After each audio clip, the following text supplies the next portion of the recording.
Dholpur police और इनामी डकैत राजवीर उर्फ रज्जो की गैंग के मध्य बीती रात हुई मुठभेड़ में एक डकैत के पैर में गोली लगी। पुलिस के मुताबिक बसेड़ी थाना इलाके के पिपरोन की पुलिया के पास हुई मुठभेड़ में डकैत राजवीर की जांघ में गोली लगने से वह घायल हो गया, जिसे पुलिस ने मौके से ही दबोच लिया।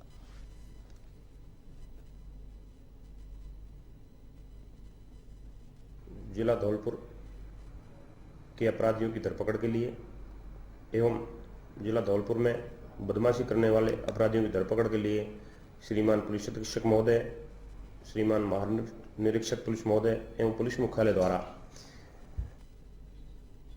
मलसीसर में दो कपड़े की दुकानों में मंगलवार रात्रि आग लग गई। दुकानदार के अनुसार लगभग 90 लाख रुपए का सामान जलकर खाक हो गया। दोनों कपड़े की दुकान अर्चना हॉस्पिटल के सामने चौमाल भवन के नीचे है। पुलिस प्रशासन मौके पर पहुंचा। झुंझुनू से फायर ब्रिगेड की गाड़ियां पहुंचकर लगभग 3 घंटे की मशक्कत से आग पर काबू पाया जा सका।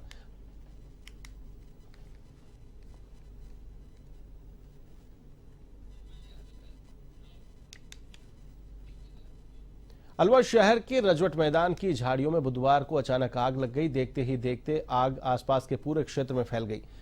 रजवट मैदान के पास आबादी क्षेत्र होने के कारण प्रशासन ने तुरंत फायर ब्रिगेड की गाड़ियों को मौके पर भेजा।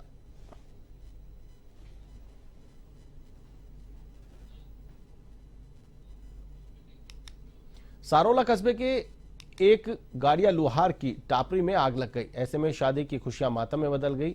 जानकारी के अनुसार गाड़िया लोहार बालमुकुंद की बेटी की शादी 19 मई को प्रस्तावित है। इसके लिए वैवाहिक कार्यक्रम चल रहे थे। दुल्हन सोना ने वैवाहिक कार्यक्रम के दौरान टापरी में दीपक जलाया था, जिससे टापरी में आग लग गई। तो वहीं आग में घरेलू सामान, दुल्हन के कपड़े, नकदी आदि जलकर खाक हो गए।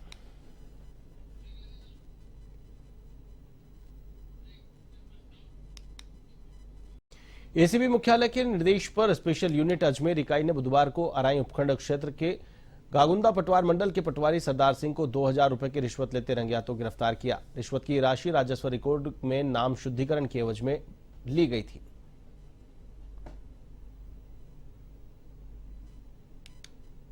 परिवादी ने सूचना दी थी कि साहब गागुंदा पटवारी मेरे जमीन का नामांतरण और शुद्धिकरण के लिए रिश्वत की मांग कर रहे हैं 3000 रुपये। इस पर हमने रिश्वत की डिमांड का सत्यापन करवाया। सत्यापन में उनने पटवारी ने 1000 रुपये ले लिए, 2000 देने बाकी रहे। जो बाकी की रिश्वत राशि 2000 रुपये वो आज परिवादी से उनको आरोपी पटवारी को दिलवाए गए, जो उनके पास से बरामद।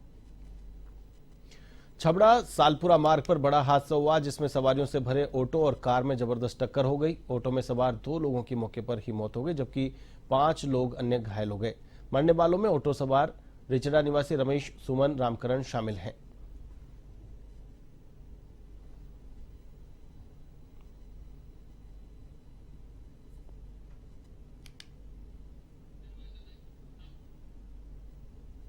धौलपुर जिले के सिंगरौली गांव में वसूली करने गई विद्युत निगम की टीम को ग्रामीणों का विरोध का सामना करना पड़ा। निगम की टीम ने जैसे ही विद्युत ट्रांसफार्मर उतरवाने की कार्रवाई की तो ग्रामीणों ने पथराव शुरू कर दिया। मौके पर मौजूद भारी पुलिस बल ने ग्रामीणों को भगाने के लिए आंसू गैस के गोले भी दागे। घटना में कोई भी हताहत नहीं हुआ है।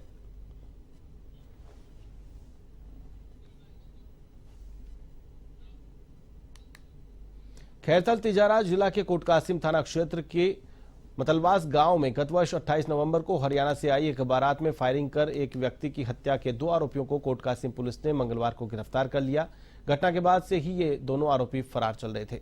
पुलिस ने 2500 रुपए का इनाम घोषित कर रखा था।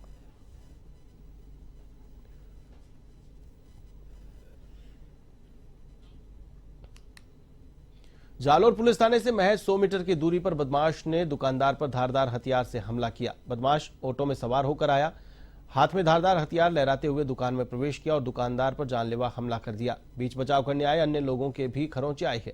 वारदात की पूरी घटना सीसीटीवी में कैद हो गई।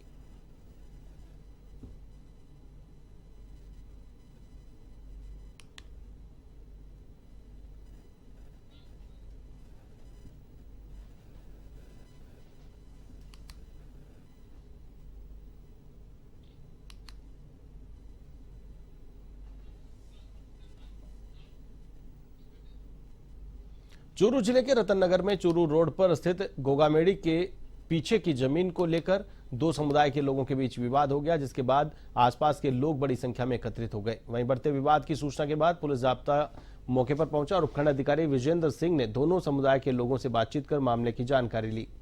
इस दौरान एसडीएम विजेंद्र सिंह ने बताया कि गोगामेड़ी के पीछे खाली पड़ी जमीन को लेकर दो समुदाय के लोगों के बीच पुराना विवाद चल रहा है।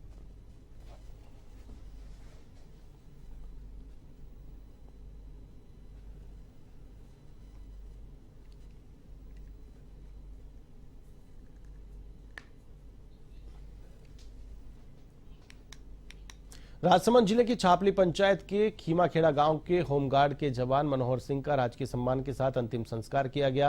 पुलिस के जवानों ने गार्ड ऑफ ऑनर दिया। राजसमंद होमगार्ड के डिप्टी कमांडेंट राम सिंह मेड़ते ने बताया कि मनोहर सिंह चुनाव मतदान संपन्न करवाने के लिए मध्य प्रदेश के मंदसौर ड्यूटी पर गए थे। मतदान संपन्न होने के बाद लौटते समय चुनाव कार्मिकों की बस एक ट्रक से टकरा गई।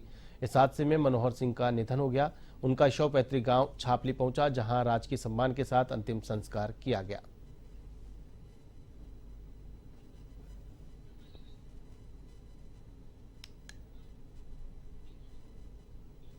चूरू विधायक हरलाल सहारण ने पंडित दीनदयाल उपाध्याय मेडिकल कॉलेज का औचक निरीक्षण किया और व्यवस्थाओं के बारे में पूछताछ की। इस अवसर पर जिलाध्यक्ष बसंत शर्मा साथ रहे। इस अवसर पर विधायक सहारण ने कहा कि पूर्व नेता प्रतिपक्ष राजेंद्र राठौड़ के अथक प्रयासों से चूरू में यह मेडिकल कॉलेज स्थापित हुआ है। इसकी व्यवस्थाएं सुचारू रूप से चले, इसके लिए हम सब प्रयास कर रहे हैं।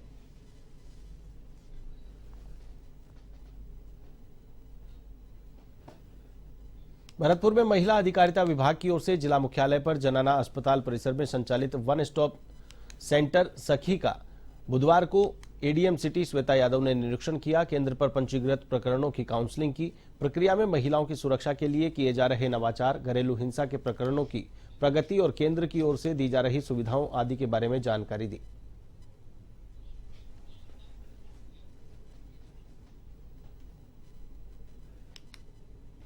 भारत वर्ष में सभी जिला केंद्र पर एक वन स्टॉप सेंटर चलता है। वन स्टॉप सेंटर में 5 तरह की सुविधाएं प्रदान की जा रही है, जिसके तहत पुलिस, चिकित्सा, मेडिकल, विधिक, परामर्श और सेंटर 5 जगह सेंटर है, उसमें दे सकते हैं। एडीएम मैडम ने सभी केस प्रकरणों के बारे में जाना। उन्होंने एक एक प्रकरण को उन्होंने देखा, किस तरह से काउंसलिंग की जाती है, कहाँ पर आपने केस सेंटर पर एडीएम मैडम श्वेता यादव जी ने विजिट किया, जिसमें काउंसलिंग के बारे में भी मुआयना किया, किस तरीके से महिलाओं की काउंसलिंग होती है, किस तरीके से महिलाओं की राजीनामा होती है, महिलाएं किस तरीके से पहल करती है वन स्टॉप सेंटर पे आने के लिए 181 के जरिए या सीधे प्रकरण देती है। तो उस तरीके से मैडम ने सारी वार्तालाप की है और कितने केसेस मंथली हमारे आ रहे हैं, वो सारी चीज़ें मैडम ने चेक की, किस तरीके से हम लोग केसेस में राजीनामा करवा रहे हैं। भरतपुर के राजकीय नेत्र चिकित्सालय राजकीय जनाना हॉस्पिटल में आपको बता दें कि जनाना हॉस्पिटल में नवनियुक्त नर्सिंग अधीक्षक कृष्ण गोपाल स्वामी एवं धर्मपाल का नर्सिंग स्टाफ ने स्वागत किया। सम्मान समारोह की अध्यक्षता नर्सिंग अधीक्षक मोहन सिंह ने की। विशिष्ट अतिथि senior nursing officer Krishna Murari Sharma रहे। समारोह में नवनियुक्त अधिकारियों का साफा पहनाकर सम्मान किया गया। अधीक्षक के पद पर कार्य लगाया मुझे, मैं इसमें निष्पक्षता से कार्य करूंगा।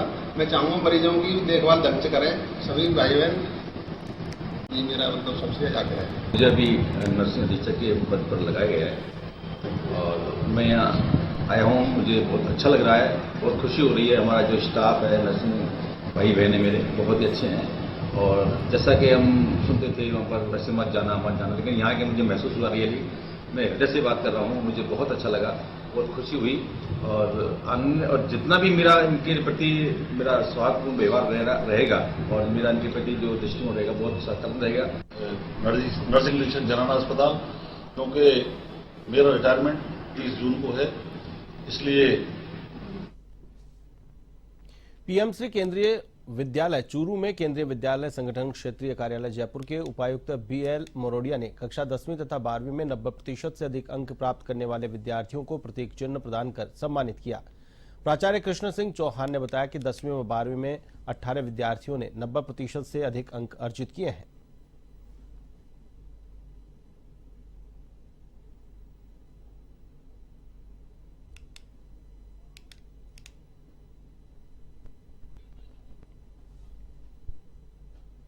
कुंभलगढ़ सूरजकुंड धाम गदाधिपति अवधेश चैतन्य ब्रह्मचारी महाराज तखतगढ़ थाना पहुंचकर थाना में अंबे माता की प्रतिमा का दर्शन किए। उन्होंने अंबे माता की पूजा अर्चना कर देश और समाज में शांति और समृद्धि की कामना की। इस मौके पर थाना अधिकारी भगाराम मीणा ने महाराज का शॉल ओढ़ाकर उनसे आशीर्वाद प्राप्त किया। हेड कांस्टेबल पद्माराम ने महाराज को माला पहनाकर आशीर्वाद लिया।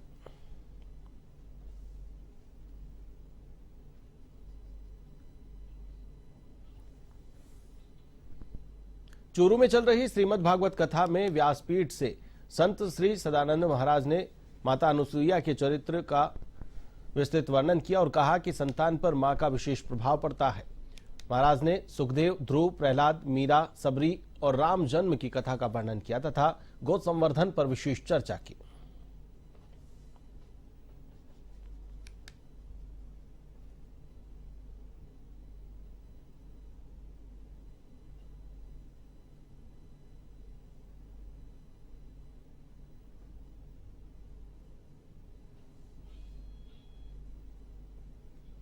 भरतपुर में जिला क्रिकेट संघ के तत्वावधान में एसआर क्रिकेट एकेडमी भरतपुर पर ग्रीष्मकालीन निशुल्क क्रिकेट प्रशिक्षण शिविर का बुधवार को आगाज हुआ। जिला क्रिकेट संघ भरतपुर के सचिव शत्रुघ्न तिवारी ने बताया कि उद्घाटन समारोह के मुख्य अतिथि डी कुम्हेर विधायक डॉक्टर शैलेश सिंह रहे।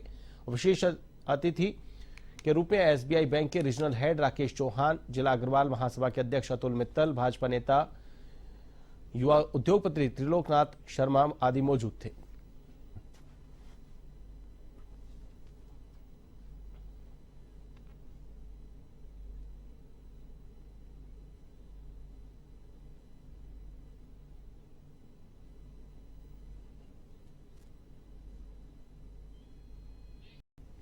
मुख्यमंत्री भजनलाल शर्मा का आगामी 19 मई को तखतगढ़ दौरा प्रस्तावित है। मुख्यमंत्री के दौरे को लेकर जिला एवं उपखंड प्रशासन अलर्ट हो गया है। पाली जिला कलेक्टर लक्ष्मी नारायण एवं पुलिस अधीक्षक चुनाराम जाट बुधवार को तखतगढ़ पहुंचे। उन्होंने होली चौक सहित विद्यालय और अस्थायी हेलीपैड, टेंट स्थल और अन्य व्यवस्थाओं का अवलोकन किया। 19 मई को मुख्यमंत्री गोगरा रोड स्थित राय गांधी आदर्श विद्या मंदिर के नवीन भवन का लोकार्पण करेंगे।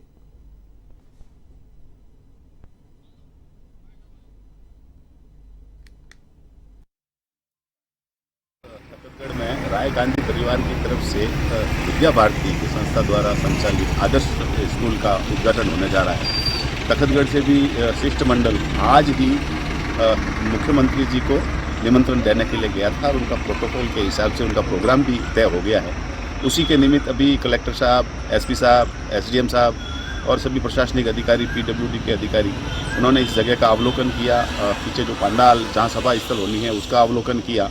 हेलीपैड जो बनेगा जहां पर उनका वो हवाई हेलीकॉप्टर उतरेगा उस जगह का भी अवलोकन किया और सारी व्यवस्थाओं का जायजा लिया।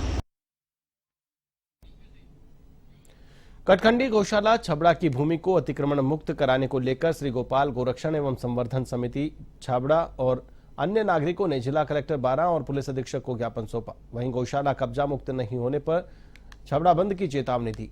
प्रतिनिधिमंडल ने कहा कि गौशाला अतिक्रमण मुक्त कराने को लेकर जल्द छबड़ा सर्व समाज की बैठक होगी। उपखंड अधिकारी की कार्रवाई को गलत बताया गया। जिला कलेक्टर ने प्रतिनिधिमंडल को समस्या समाधान का आश्वासन दिया।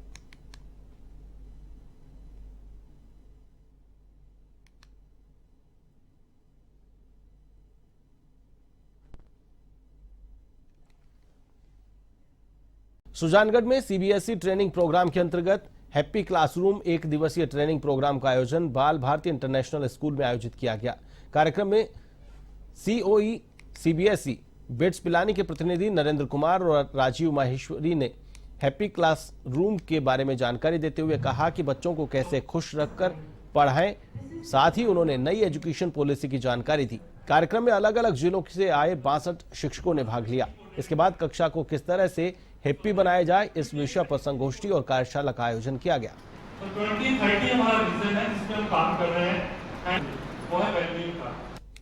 आज सीओई अजमेर की तरफ से जो BVIS में सुजानगढ़ में ये एक दिवसीय हैप्पी क्लासरूम का मॉड्यूल रखा गया है। तो as a resource person Narendra Kumar और महेश्वरी जी के साथ आज हमने यहाँ पे बहुत ही अच्छे से जो पार्टिसिपेंट आए हैं, सभी पार्टिसिपेंट ने बहुत अच्छे से इसमें भाग लिया है। और जो क्लासरूम में एक पेडागोजिकल प्रोसेस है, किस तरह से एक हैप्पी क्लासरूम क्रिएट किया जाता है, उसकी स्ट्रेटजीज, उसके मेथड्स कौन से हैं, उन पहलुओं पे आज चर्चा की गई है। सो उम्मीद करते हैं कि जो स्कूल के और बाकी भी जो स्कूलों से चूरू डिस्ट्रिक्ट के लोग आए हैं, टीचर्स इन्वॉल्व हुए हैं, वो अपनी अपनी क्लासरूम में इसको इवॉल्व करेंगे और डेफिनेटली ये एक चेंज लेके आएगा।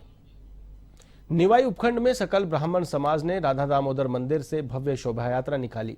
अध्यक्ष पंडित रामफूल शर्मा ने जानकारी देते हुए बताया कि हर वर्ष की भांति इस वर्ष भी सकल ब्राह्मण समाज ने भव्य शोभा यात्रा का आयोजन किया। भगवान परशुराम की विधिवत पूजा अर्चना की गई। भव्य शोभा यात्रा राधा दामोदर सर्कल से प्रारंभ होकर जैन पैराडाइज पहुंची। इस दौरान भव्य शोभा यात्रा का शहरवासियों ने जगह जगह पुष्प वर्षा से स्वागत किया।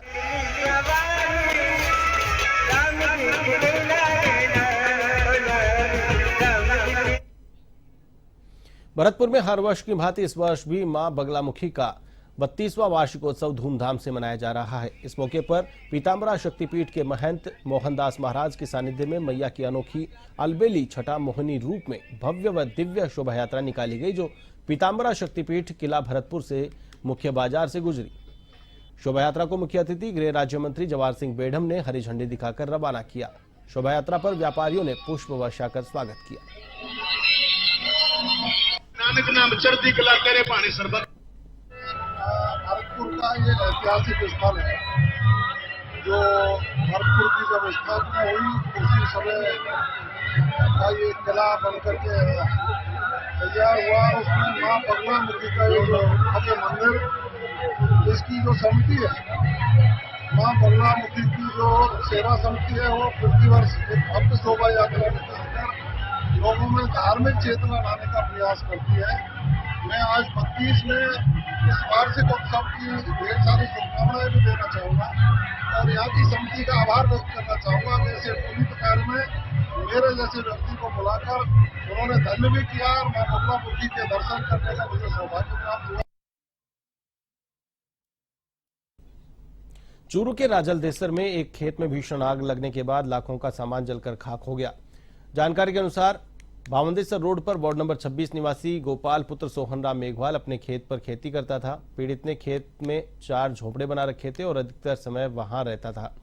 बुधवार को घर पर आया तो खेत में पत्नी कमला थी। इसी दौरान अज्ञात कारणों के चलते आग लग गई और 50,000 की नकदी सहित अन्य सामान जलकर खाक हो गया।